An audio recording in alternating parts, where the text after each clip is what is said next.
Comenzamos. ¿Qué tal si me acompañan en oración para poder leer juntos la Biblia? Ahí en tu lugar, acompáñame en oración. Vamos a orar. Bendito Dios, te doy gracias, Señor, esta mañana. Te pido, Señor, que seas tú ministrando a tu iglesia, Señor. Seas tú hablándonos. Úsame, Señor, te lo pido en el nombre de Jesús. Gracias, Señor, por darme este privilegio de poder compartir tu palabra, Señor. Y seas tú hablando, Señor, no sea mi sabiduría, nada de ello, Señor, sino tú, Señor, seas tú hablando a tu iglesia, hablándonos, Señor, a cada uno de nosotros, el mensaje que quieres darnos, Señor, a través de estos pasajes, Señor. Bendice este tiempo de principio a fin, en el nombre de Cristo Jesús. Amén.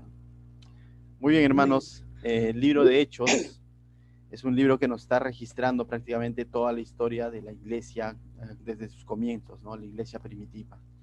Primitiva se le conoce es cómo es que comenzó los inicios de la iglesia del Señor Jesucristo, ¿no? Y justo hoy día en la mañana hablaba con un hermano de nuestra iglesia sobre estos puntos, ¿no?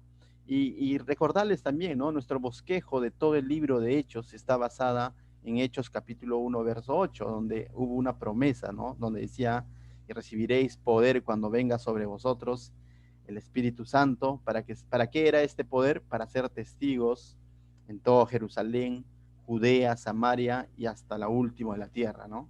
Y se ha cumplido eso y se sigue cumpliendo, ¿no? Entonces, la iglesia comenzó en Jerusalén con los 11 discípulos más uno que agregaron.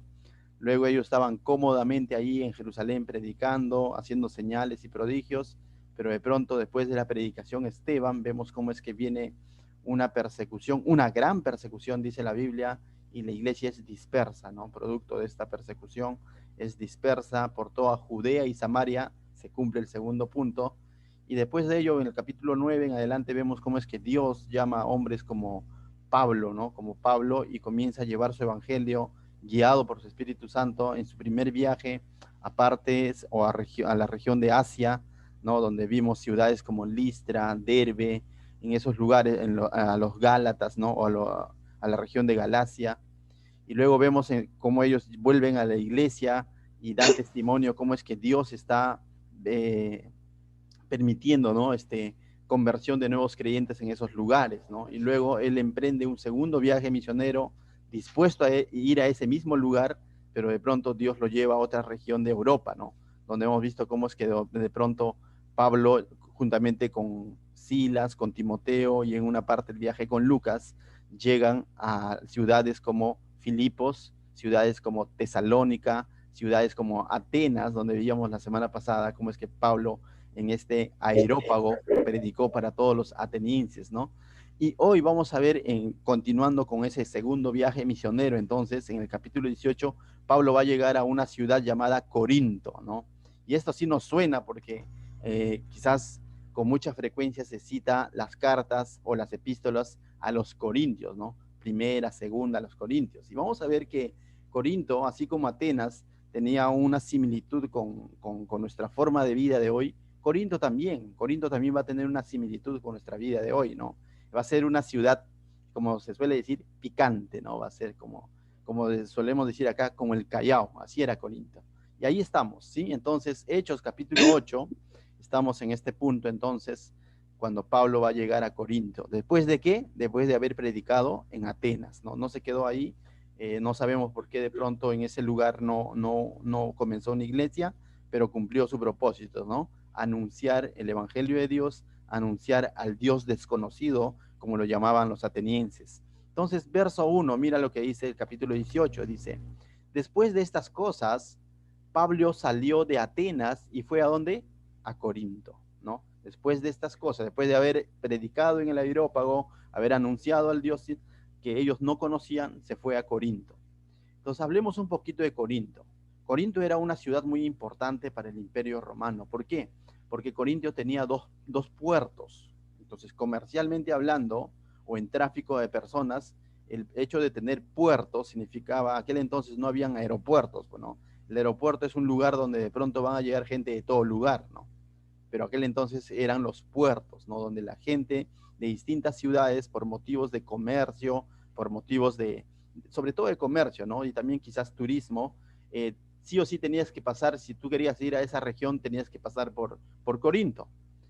De tal manera que había una competencia entre Corintio y Atenas, que también era otra ciudad que también tenía su puerto, y había una competencia ahí entre ellos, ¿no? En cuanto a comercio, en cuanto a, era como dicen algunos, una metrópoli, ¿no? Un lugar donde había mucho comercio, mucho movimiento de personas, diferentes tipos de personas, porque ahí descendían de diferentes regiones de Europa y de mismo Asia. Entonces, ese era Corinto.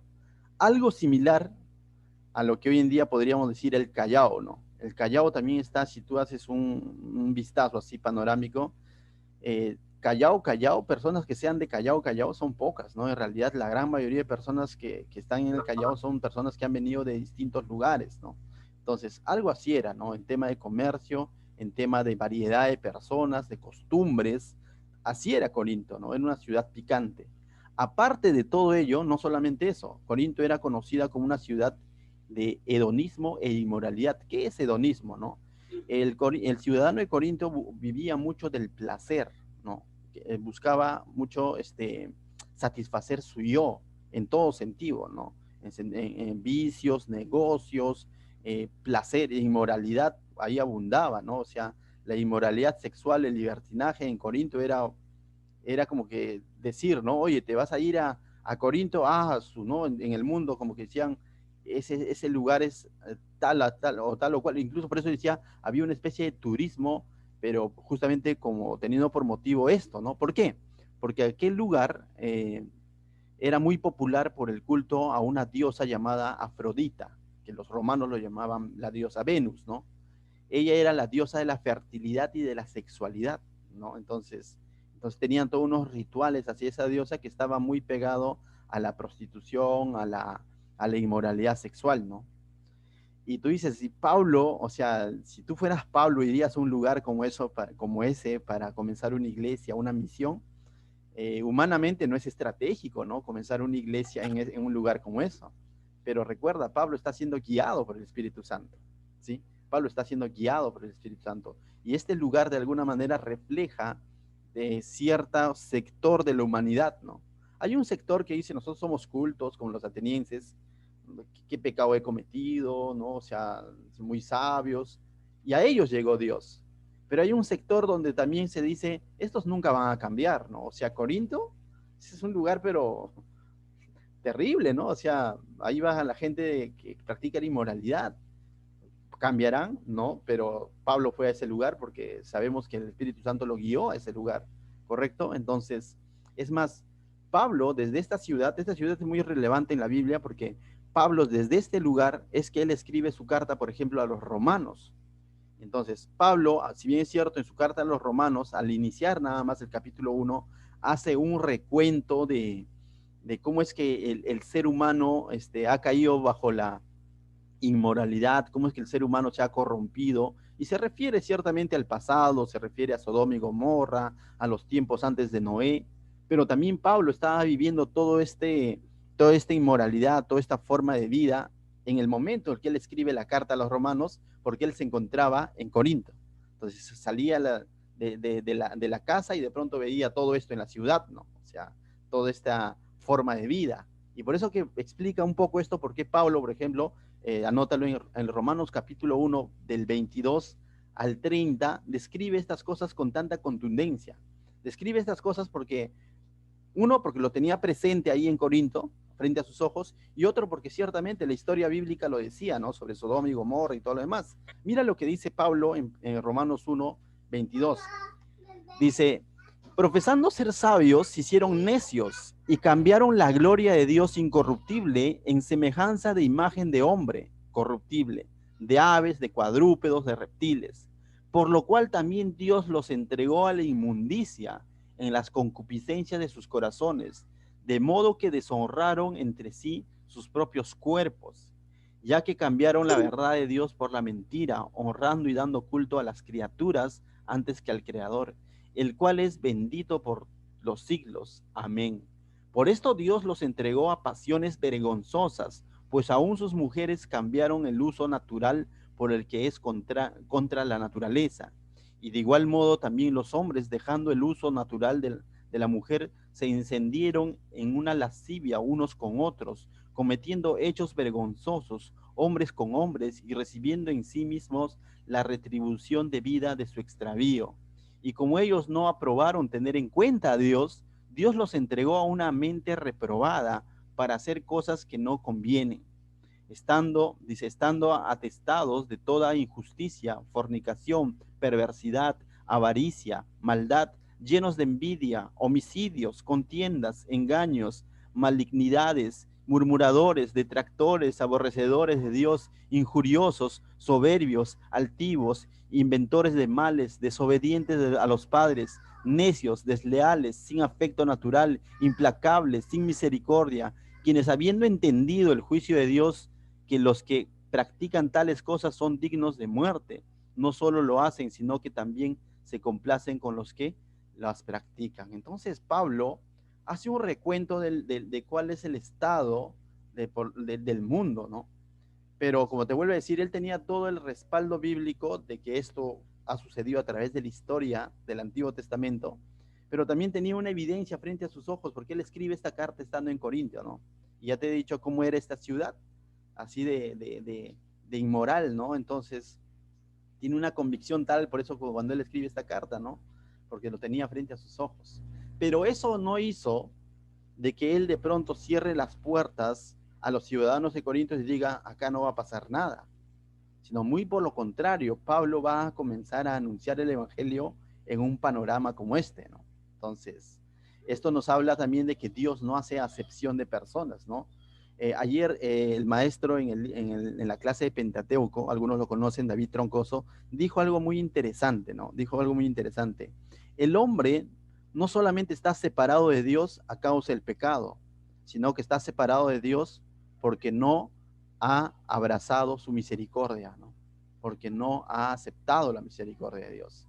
Ciertamente el pecado nos tiene alejados de Dios, lo sabemos, tiene separado al mundo de Dios, pero muchos no se han reconciliado con el Señor porque no han abrazado la misericordia de Dios, porque no han entendido la misericordia de Dios y prefieren vivir en su pecado, ¿no? Y dicen, bueno, yo he nacido así y así voy a morir, pero tengamos cuidado con ese tipo de pensamiento, ¿no?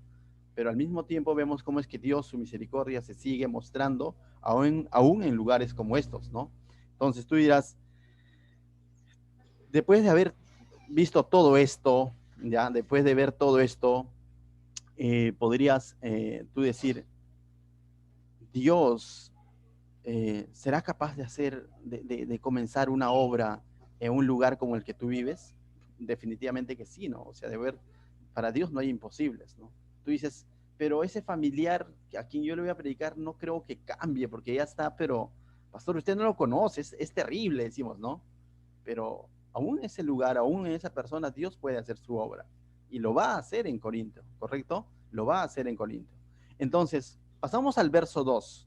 Verso 2 dice, y ya estando Pablo en Corinto, lo hemos visto, ¿no? Hemos visto cuál era entonces el panorama de Corinto. Dice, y hallando, dice, allí halló un judío llamado Aquila. Había judío en Corinto, ¿no? Entonces, un judío llamado Aquila, natural de Ponto, recién venido de Italia con Priscila, su mujer, por cuanto Claudio había mandado que todos los judíos saliesen de Roma, fue a ellos y como era del mismo oficio, se quedó con ellos y trabajaban juntos, pues el oficio de ellos era hacer tiendas. Entonces, ¿qué es lo que sucede? Pablo llegando a este lugar de Corinto, a este lugar, a este puerto, conoce a una pareja de esposos, ¿no? Que eran judíos, judíos nacimiento, pero habían estado viviendo en Ponto, ¿no? En una ciudad romana, ¿sí? Pero dice que el emperador de pronto hizo que todos los judíos saliesen de Roma y bueno, ellos se van a Corinto, ¿no? Pero por algo sucedió esto, ¿no? Para que se encuentren con Pablo. ¿Por qué digo para que se encuentren con Pablo? Porque dicen algunos comentaristas que esta es una de las amistades más importantes que se puede ver en el libro de Hechos, ¿no? O sea, ¿por qué? Se va a formar una amistad entre Aquila, su esposa Priscila y Pablo, de tal manera que él en sus cartas incluso va a hacer mención de ellos en innumerables cartas, no solamente en una, sino en diferentes cartas va a hacer mención de ellos, ¿no? Pero aquí vemos cómo se inicia esta historia de amistad, ¿no? Que Dios lo permitió.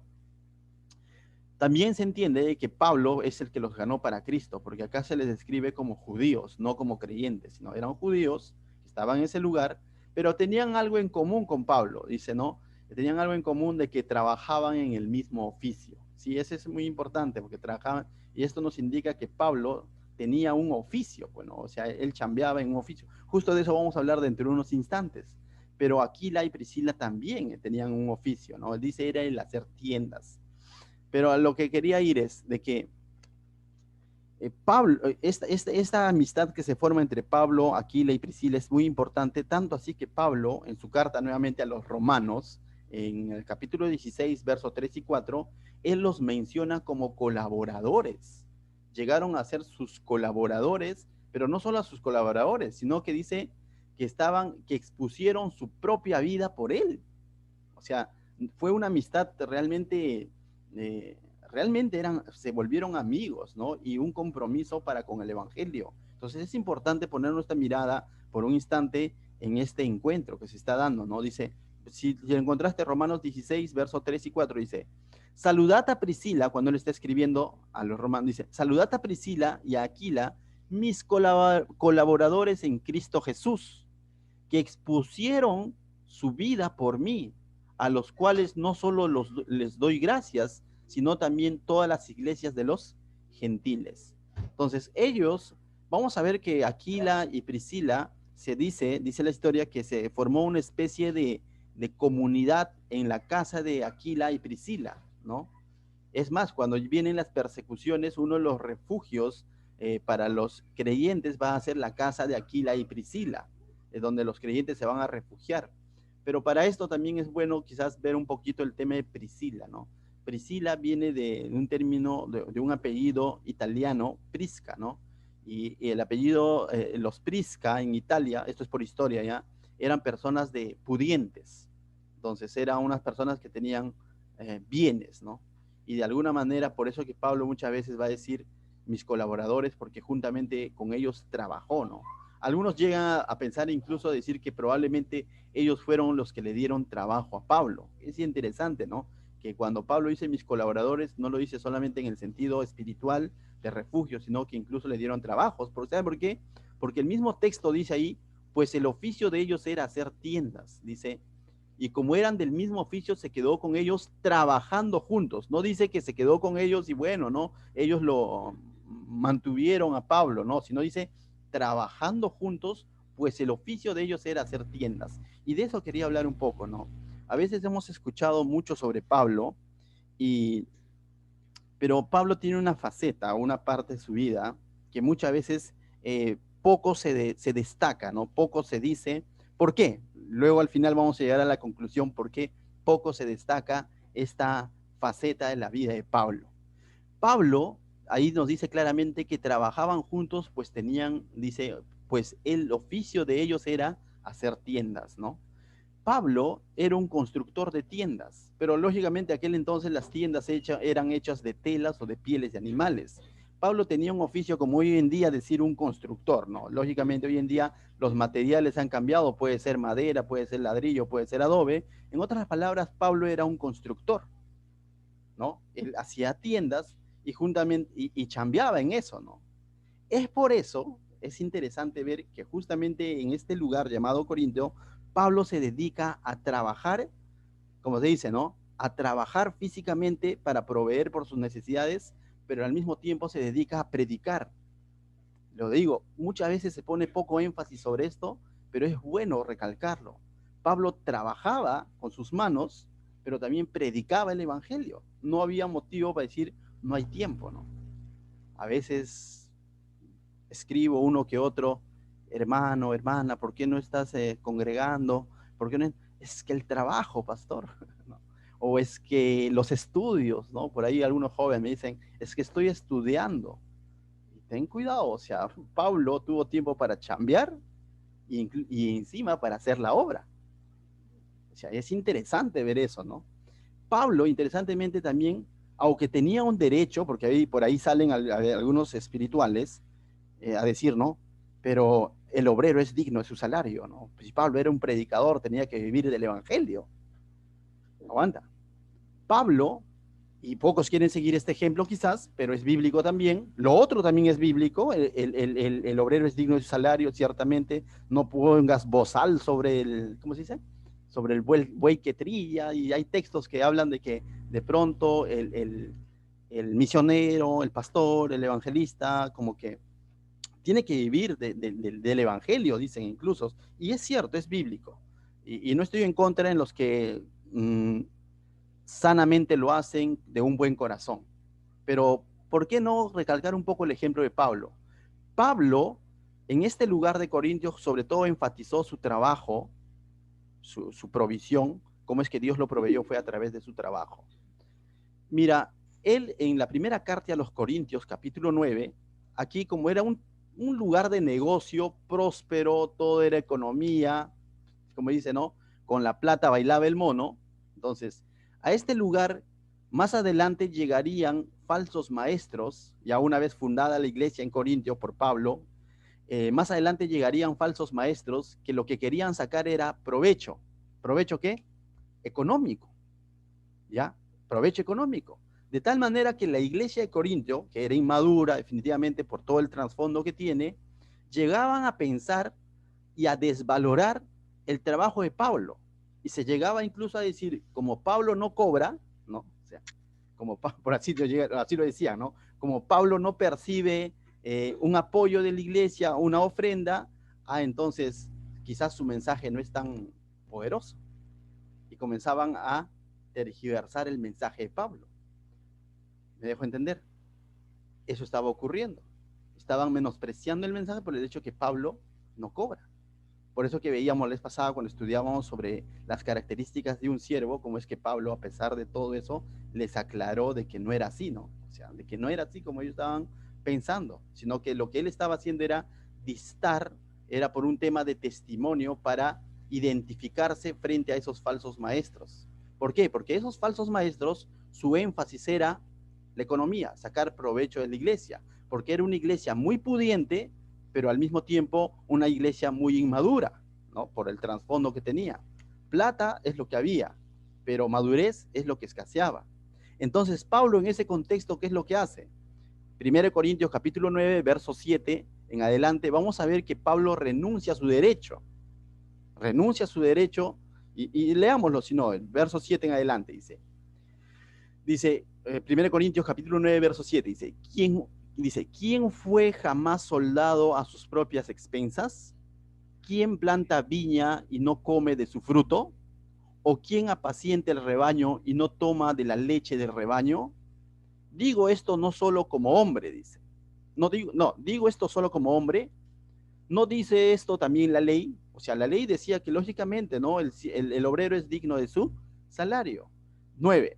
Porque en la ley de Moisés está escrito, no pondrás bozal al buey que trilla, tiene Dios cuidado de los bueyes, o lo dice enteramente por nosotros, o sea, en el sentido de que Dios tenía cuidado de sus siervos, ¿no? Y no pondrás bozal sobre el buey que trilla, de que el buey que está trabajando tiene que ir comiendo en ese sentido, ¿no? Y Pablo lo que está diciendo, eso es bíblico, está diciendo Pablo. Mira lo que dice el verso 10. Eh, pues, pues por nosotros se escribió, o sea, refiriéndose a los siervos, ¿no?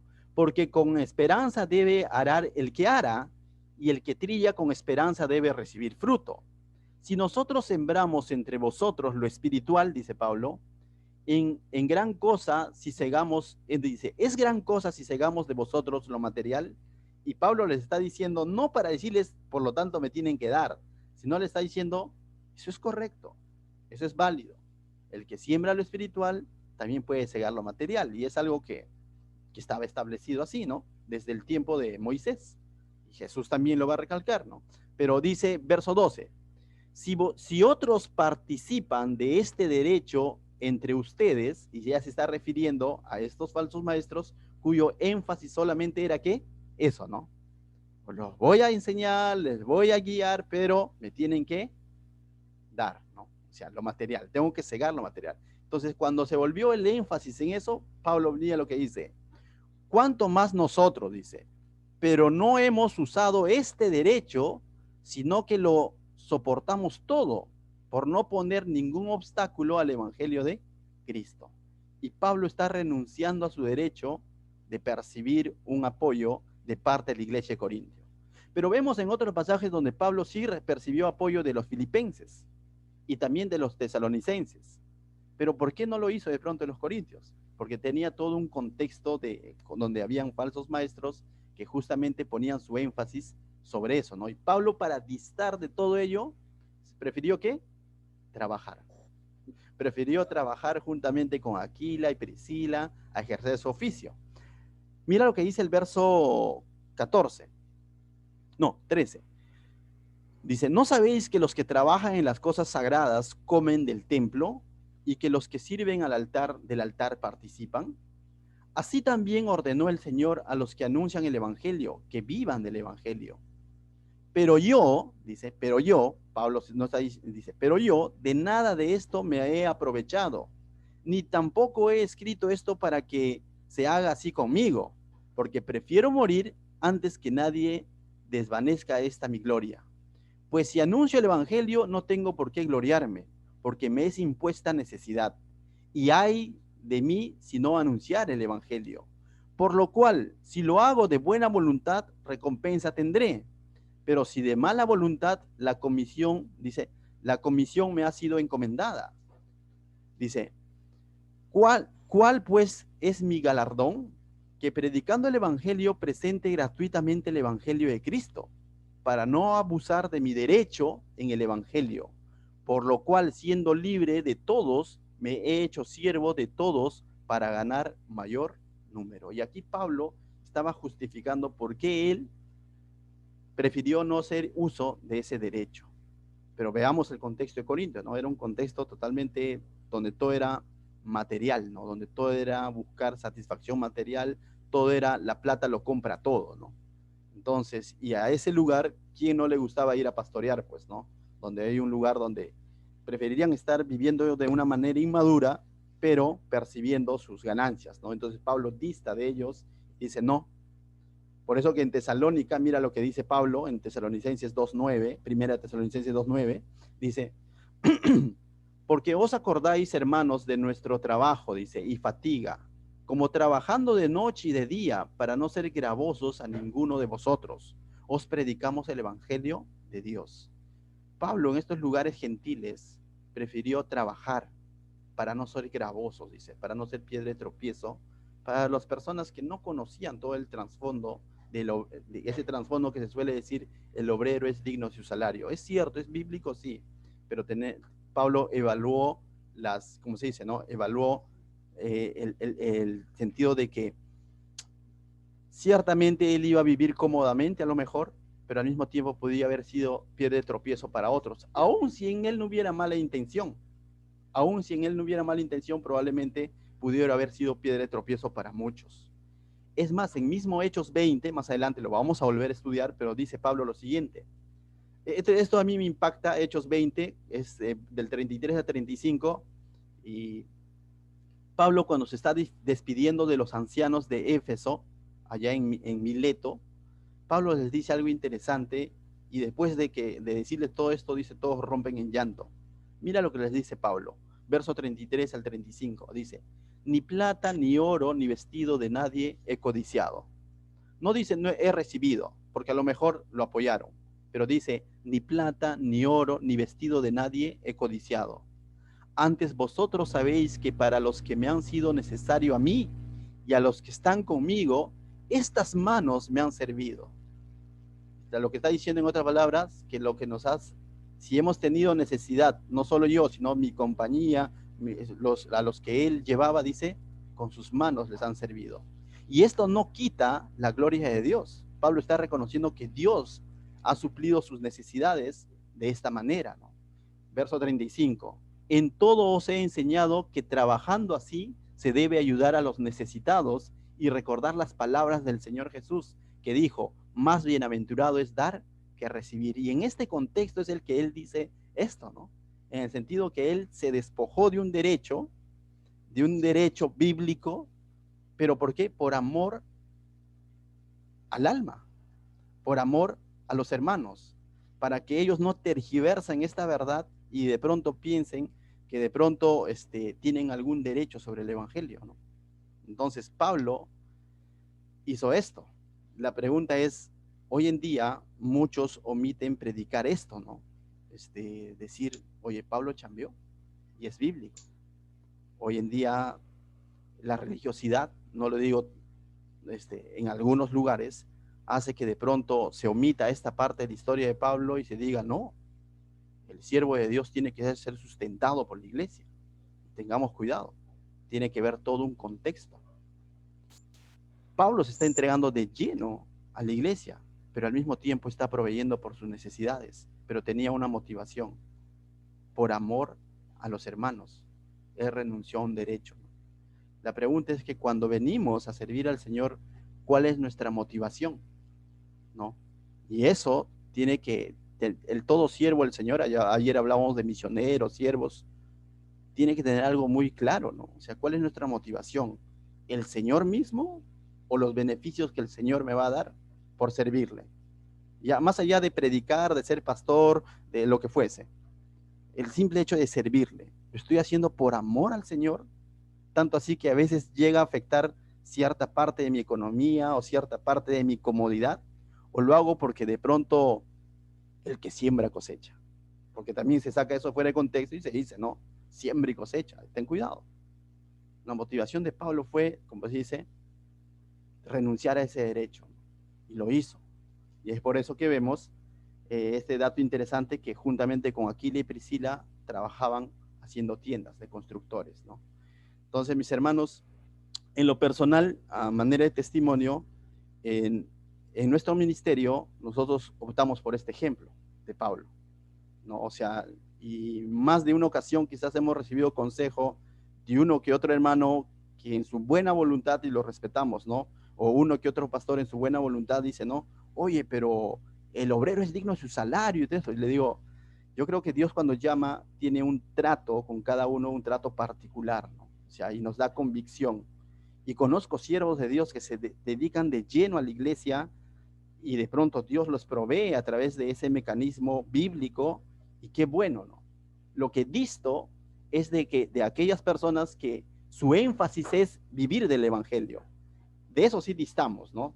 Definitivamente cuando de pronto en sus predicaciones, en sus mensajes se les ve acá los símbolos del dólar, ¿no? Definitivamente de esos que dice siembra y cosecharás, entonces de eso sí distamos. Pero de aquellos siervos genuinos que de pronto están siendo bíblicos porque están dedicados de lleno a la obra y de pronto la obra, Dios a través de la iglesia suministra para cada una de sus necesidades, qué bueno porque es bíblico. Pero también tenemos el ejemplo de Pablo, que hubo circunstancias en las que él dijo, ¿sabe qué? Dios me va a proveer a través de estas manos, ¿no? Y tenía un motivo por el cual lo hacía. Nosotros vivimos en un contexto, Pachacútec, donde ¿cómo se puede llegar a pensar eso, ¿no? O sea, de decir que de pronto los siervos tienen que tener un salario. O sea, es algo, nos ha pasado incluso tiempo atrás cuando servíamos con jóvenes y para evangelizarlos, donde incluso se nos decían, pero a esos nuevos creyentes a que estamos evangelizando, tienes que pedirle ofrendas. Y para nosotros esto no tenía sentido. ¿Cómo una persona que estás evangelizando vas a levantar ofrendas? ¿Para qué? Estamos siendo piedra de tropiezo para ellos, no es dable. La ofrenda, aun si el creyente fuese maduro, la ofrenda dice, como me lo dijo la pasada, Julio César creo lo dijo en una reunión, es conforme a lo que Dios pone en tu corazón, ¿no? Conforme a lo que Dios pone en tu corazón y para la iglesia, ¿no? O sea, para la obra del Señor. Entonces, en ese sentido, creo que los que ya están tiempo con nosotros nos conocen cómo es que se maneja la economía de la iglesia, ¿no? Netamente es para la iglesia, para los costos que asume la iglesia, escuela dominical u otros gastos, y nosotros como siervos tenemos la convicción de que el Señor igual va a proveer, que provea a través de una ofrenda o a través de un trabajo, Él sigue siendo Dios y Él sigue siendo la fuente. Amén. Yo creo que en la vida de Pablo fue así. Proveyó en algún momento a través de los hermanos, ni siquiera de Corintios. Él estaba sirviendo en Corintios y le llegaba una ofrenda de los filipenses, pero no porque Él lo pedía y Él les da gracias, ¿no? O sea, les da gracias porque le llegó una ofrenda, pero al mismo tiempo Dios lo proveyó a través de un trabajo. Y aquí vemos el respaldo de Dios, ¿no? Entonces, llevando a una aplicación más particular, mis hermanos, determinemos bien cada vez que estamos dispuestos a servir a Dios, determinemos bien cuál es la motivación de nuestro servicio a Dios. ¿Cuál es la motivación cuando le hacemos el bien al prójimo?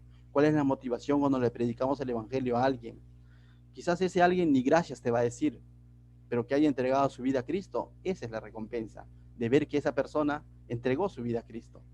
Porque ahí donde vemos que la gloria se la va a llevar el Señor y no tú. Y tú dices, pero yo lo gané para el Señor, ni gracias me dice ahora, ni me saluda cuando viene a la iglesia. Y el Señor no te prometió eso. O sea, la gloria es para Él. Y aún ahí se está midiendo mi espiritualidad. Amén. Entonces, mis hermanos, Pablo nos enseña a través de estos pasajes cómo es que Dios proveyó para su ministerio, ¿no? Verso 4. Pero Pablo, aparte de haber conocido a esta familia, a esta pareja con quienes trabajó armando tiendas como constructor y fue soporte eso para su ministerio allá estando él en Corinto, en el verso 4 mira lo que Pablo no dejaba de hacer lo que tenía que hacer. No dijo, ¿sabes qué? En Corinto yo tuve que chambear, por lo tanto no hubo tiempo para predicar en la sinagoga, sino muy por lo contrario. Dice verso 4 del libro de Hechos, capítulo 18. Y discutía en la sinagoga todos los días de reposo. O sea, los sábados para Pablo era imperdible. Y para que los sábados sea imperdible, a lo mejor de lunes a viernes hacía sobretiempo. ¿Me dejo entender? Porque era constructor de ¿qué? De tiendas. Pero los sábados era imperdible. ¿Por qué? Porque había una oportunidad, ¿qué? Los días de reposo. En ese lugar había un grupo de judíos, y le vuelvo a recordar que para que haya una sinagoga tenían que haber mínimo 10 varones judíos, 10 familias judías, y entonces había una sinagoga y Pablo aprovechaba de ingresar a ese lugar a predicar el evangelio. Dice, dice el interesante, dice, y discutía. Ya hemos dicho qué significa esta palabra discutía, ¿no? Estaba dialogando, exponiendo la escritura, debatiendo, pero no debatía cualquier cosa. Bueno, dice, persuadía a los judíos y a griegos. Tú dices, ¿había griegos en la sinagoga? Sí, había griegos que estaban presentes, que eran gentiles, pero que tenían una simpatía por el judaísmo. Todavía no por el cristianismo, pero sí por el judaísmo. Entonces ellos estaban en la sinagoga ahí, como se dice, de curiosos, ¿no? Queriendo aprender, y de pronto Pablo exponía el evangelio a judíos y también a griegos. Entonces, pero la pregunta es, entonces discutir es bíblico, pero la idea es discutir qué, ¿no? O sea, no es que de pronto siempre está hablando, dice ese, siempre está en discusiones, ¿de qué? ¿No? O sea, discutir qué es lo que discutía Pablo. Pablo justamente en su carta a los Corintios, porque esta historia tiene que ver mucho con los Corintios, en su carta a los Corintios, capítulo 2, del verso 1 al 16, él expone que el centro de su discusión o el centro de su mensaje era Jesucristo crucificado.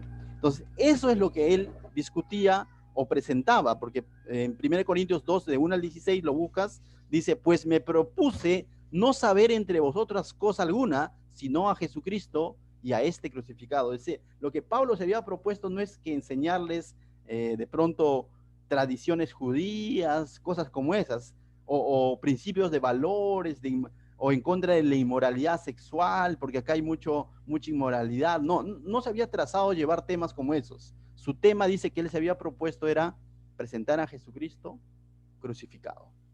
Y eso es lo que hacía. Y eso es lo que el mensaje, el centro del evangelio que nosotros debemos de buscar la manera de siempre presentar. Podemos comenzar por un tema, por así, como dice, por una mechita, ¿no? Por un tema de pronto de política, algo así, pero nuestro énfasis, nuestro enfoque debe ser que llevar todo eso a Cristo. Algunos conocen a David Troncoso, ¿no? Ahorita nos está enseñando Pentateuco. Este hombre, tú le estás hablando de cualquier cosa, o sea, deporte, todo eso, y al final, al cabo de unos minutos, sientes que estás hablando de Cristo. Y tú dices, ¿cómo la hizo? ¿No? Porque tiene ese don de Dios, esa sabiduría de parte del Señor, ese talento de parte del Señor de direccionar toda conversación al Señor, a Cristo. Y no se calla, ¿no? Entonces yo digo, es una de las cosas que es digna de imitar, ¿no? Es decir, qué bueno, o sea, qué bueno, ¿no? En ese sentido, qué bueno imitar esa característica de siempre llevar una conversación a Cristo, ¿no?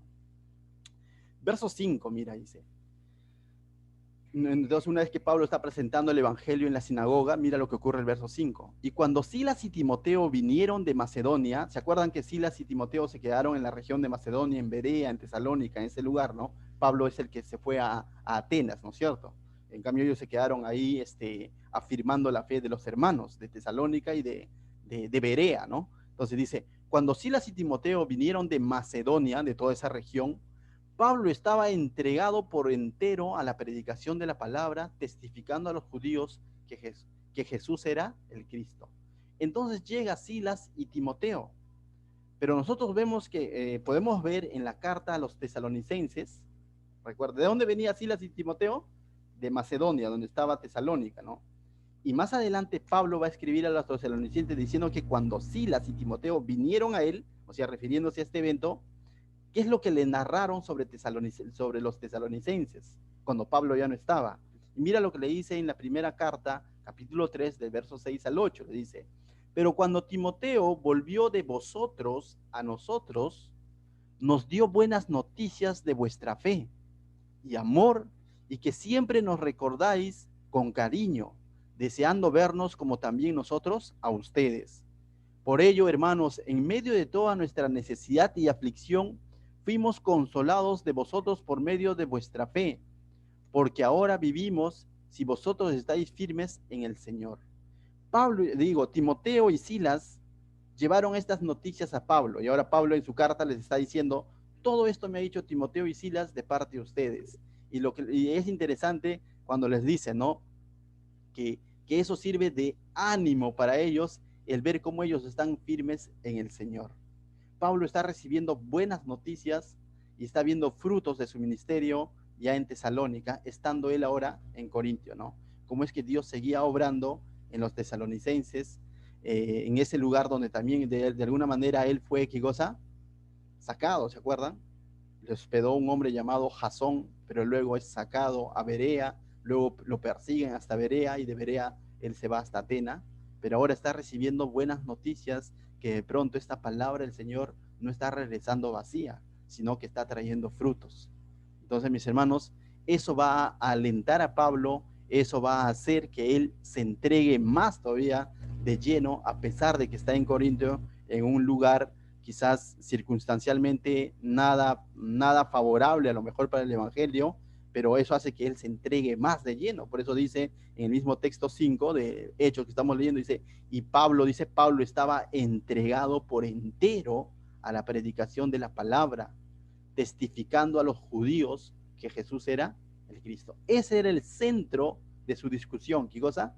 Testificar a Cristo, que Jesús era el Cristo, que Jesús, a quien ellos habían visto, de quien ellos habían escuchado, Jesús de Nazaret, el Hijo del Hombre, el siervo, el que hizo milagros, no solamente existió, sino que era el Cristo, era el ungido de Dios, era el que Dios había enviado. Y esto se lo está diciendo a los judíos que están radicando en Corintio. Le está diciendo, necesitan entender que Jesucristo es el cumplimiento de todas las profecías hechas a los judíos, de todas las profecías hechas en Isaías 53. Él es el Cristo, Él es el Hijo de Dios.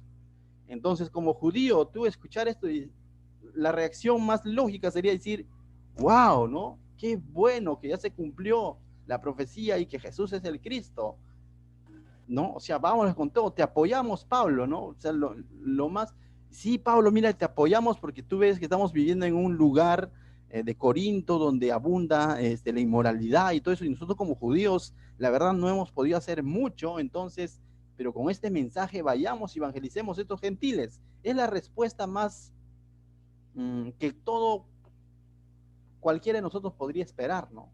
Pero mira la respuesta en el verso 6, cómo respondieron los judíos.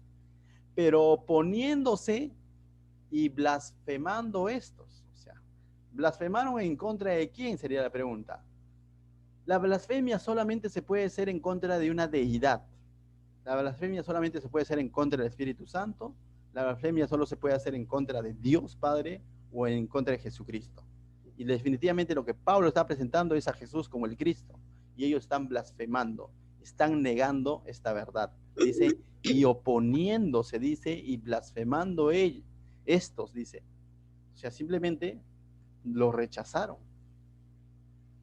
Los judíos que estaban radicando en Corinto preferían que las cosas sigan igual, que Corinto siga así como vivían, en inmoralidad, y ellos en un grupito todos los sábados en una sinagoga, que tomar este mensaje de Pablo y decir, ¿sabes qué? Vamos a difundirlo. Simplemente lo rechazaron. Y hay mucha gente que reacciona así. Pero ¿qué hizo Pablo?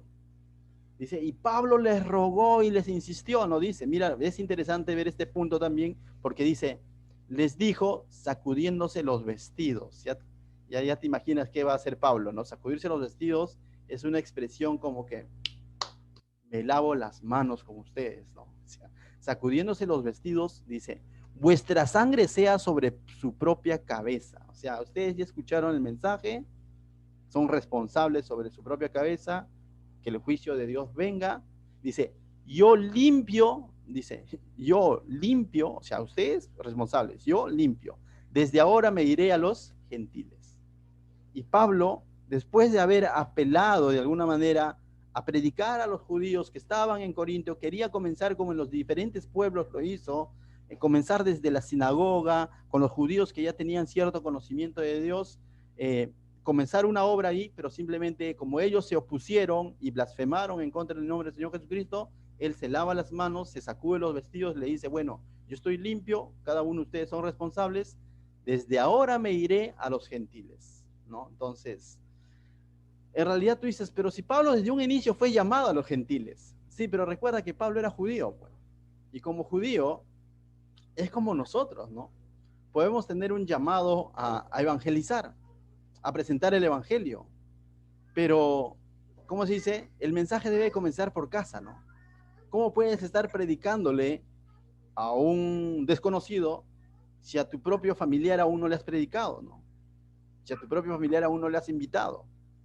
Y Pablo ciertamente llegaba a estos lugares y se identificaba con ellos. Por eso que Pablo en su carta a los Romanos 1:16, es un texto bien conocido, dice, porque no me avergüenzo del Evangelio, porque es poder de Dios para salvación a todos los que creen, dice.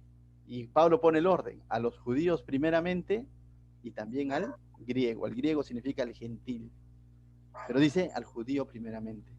Entonces, ciertamente Pablo como judío, a pesar de que fue llamado a los gentiles, no perdía la oportunidad de presentar este evangelio a sus paisanos.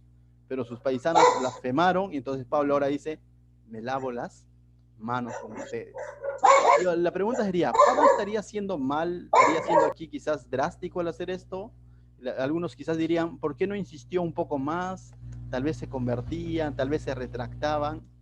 Pablo estaba siguiendo el mismo espíritu que siguió el Señor Jesucristo cuando dijo en Mateo 7:6, dijo, no deis lo santo a los perros, ni echéis vuestras perlas delante de los cerdos, no sea que las pisoteen y se vuelvan y los despedacen. O sea, no eches perlas al chancho, muchas veces hemos dicho, ¿no? A veces, cuando predicamos el Evangelio, va a haber un sector que te dice, lo voy a pensar, como, ¿no? O sea, lo voy a pensar. Hay otro sector que abiertamente rechaza el Evangelio, quizás de boca, con sus labios, o quizás con sus acciones. Y como siervos somos llamados a presentar el Evangelio una y otra vez. Pero hay un punto en el que el Señor te dice, alto, hay alguien más que necesita escuchar. No pierdas energías, no tires perlas al chancho. Sacúdete, ya cumpliste tu trabajo. Y eso es lo que Pablo había hecho. Le está diciendo, bueno, ustedes son responsables, yo estoy limpio, por lo tanto, se sacudió las vestiduras y se fue. Y eso vamos a ver de que es una figura en Pablo. O sea, no se quedó ahí insistiendo, ¿no? Por favorcito, conviértete, conviértete, porque Dios lo puede estar llamando a seguir evangelizando en otro lugar, ¿no? Entonces, se sacudió los vestidos, ¿no?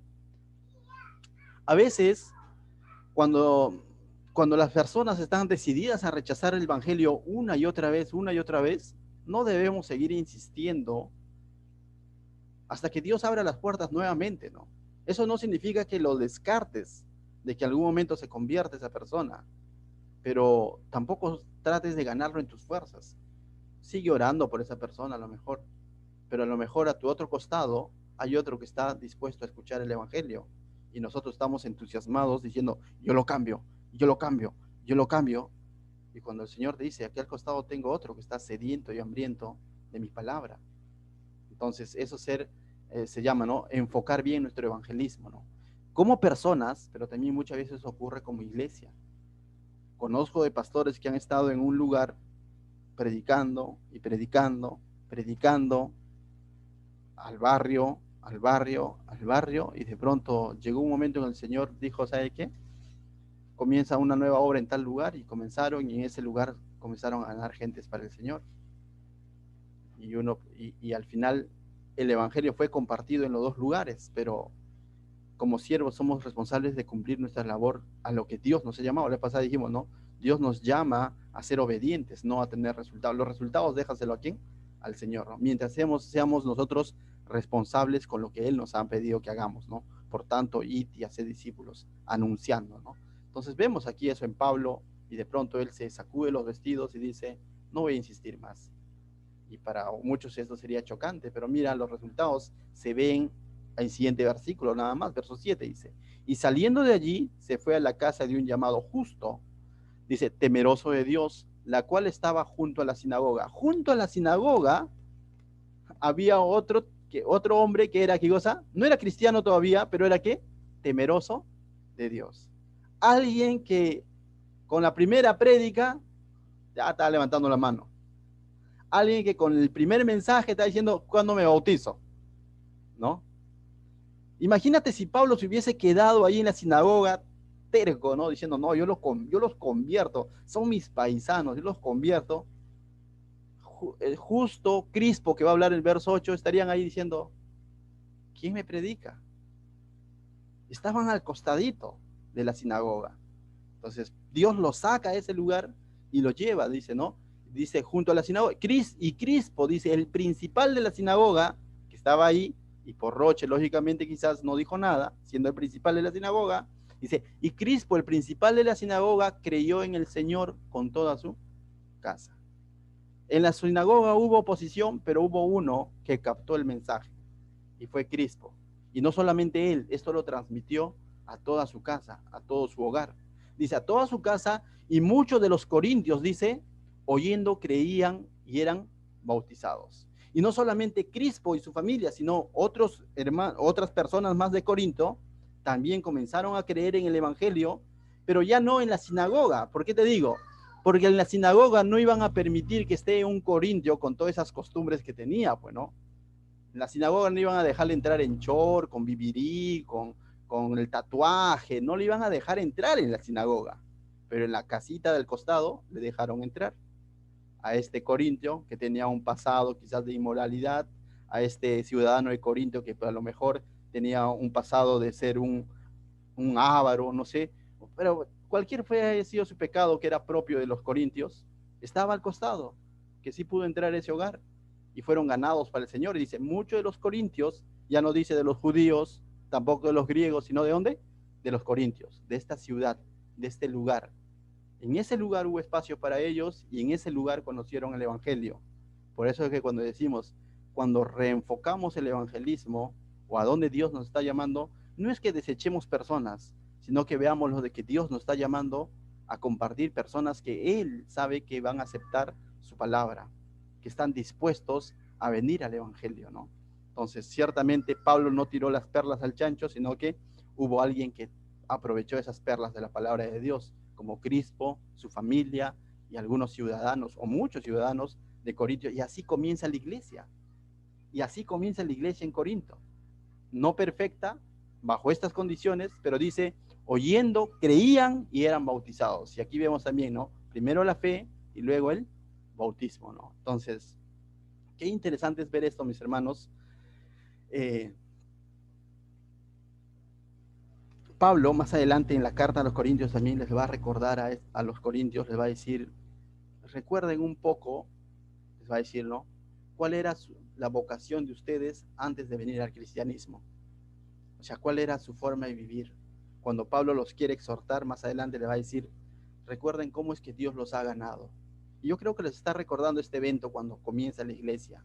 Le está diciendo, ustedes conocieron al Señor a pesar de sus costumbres, su forma de vida, se abrió una oportunidad que los judíos rechazaron, se abrió una casa de un hombre llamado Justo, se convirtió en un tal Crispo, y ahí ustedes fueron bienvenidos. Quizás no hubiesen tenido oportunidad de entrar a una sinagoga, pero ingresaron a una casa de oración donde realmente se predica la palabra de Dios y sus vidas fue transformada. Y básicamente les va a recordar eso en sus cartas. Luego Pablo, cuáles eran sus inicios de los hermanos de Corintio. Mira, eso está en 1 Corintios capítulo 1, verso 26, dice: pues mirad, hermanos, vuestra vocación es vuestra forma de vivir, que no sois muchos sabios según la carne. O sea, según la carne, los de Corintios no eran sabios, moralmente aceptables, no, todo lo contrario, no eran con todas esas malas costumbres, ¿no?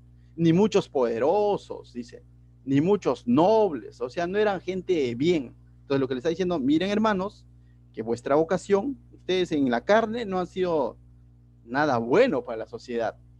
Y luego, si tú lees toda esa carta, les va a decir, pero el amor de Dios los abrazó. Entonces, mis hermanos, hemos visto el día de hoy los comienzos de la iglesia de Corinto. Y así, a través de estos estudios, estamos viendo los comienzos de cada una de las iglesias.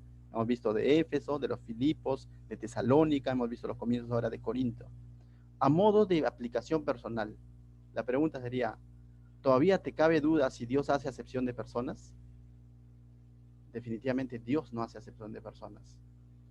Personas, ciudadanos como de Corinto, los convirtió. No debemos estar buscando el lugar ideal para servir a Dios, sino un lugar donde haya corazones dispuestos. Y si de pronto hay oposición, simplemente voltea la página y enfoca tu ministerio, tu evangelismo, tu tiempo en las personas que Dios pone frente a ti y valoran su palabra y vienen en fe a su palabra. Pero eso no nos hace descartar de que en algún momento ellos se conviertan. Dios puede ponerlo nuevamente en el camino y debemos estar dispuestos a anunciarlos, ¿no? Lo otro que hemos aprendido en estos 8 versículos es que Dios sustenta a sus siervos de muchas maneras. Puede ser a través de una ofrenda, pero sobre todo también puede ser a través de un trabajo. Y eso no deja de ser bíblico y no es que uno u otro sea más espiritual que el otro. Simplemente es tener las motivaciones correctas puestas en Dios y no en los beneficios que Dios da, ¿no? Entonces, eso es algo que debemos recordar todos los que hemos sido llamados a servir, ¿no? Dios sustenta a sus siervos de una u otra manera. No solamente no hay un formato bíblico en el que se dice así va a ser. Y si no es así, oye, a lo mejor no estás confiando en Dios, ¿no? Te falta fe. No creo que a Pablo le haya faltado fe cuando él renunció a su derecho. Yo creo que más bien por lo contrario, su mirada estaba centrada en agradar a Dios y también en el amor a las almas para no ser piedra de tropiezo para ellos. Y ciertamente Dios así lo usó, ¿no? Entonces, otra aplicación, tenemos responsabilidad de predicar el evangelio a los nuestros, a los más cercanos. Pero si de pronto el Señor te muestra que ya es tiempo, no lo saques de tus oraciones, pero que ya es tiempo de invertir esas energías, ese tiempo de predicación en alguien más, hazlo, no te cierres, no te encasilles en que tengo que convertirlo a y de pronto a tu costado puede haber otro compañero de trabajo que te dice, puede haber un Crispo que está dispuesto a recibir la palabra de Dios y nosotros todavía estamos encasillados en querer convertir al más cercano, ¿no? Otro que podemos aprender es que el hecho que nuestro enfoque de evangelismo cambie, eso no desecha a las personas. Acabo de decirlo hace un momento, no debe desechar a las personas. Y finalmente, Dios comienza su iglesia con las personas menos pensadas, en los lugares menos ideales. A lo mejor pudo haber comenzado una iglesia en un lugar mucho más, no sé qué te digo, moralmente más aceptable, pero no fue así.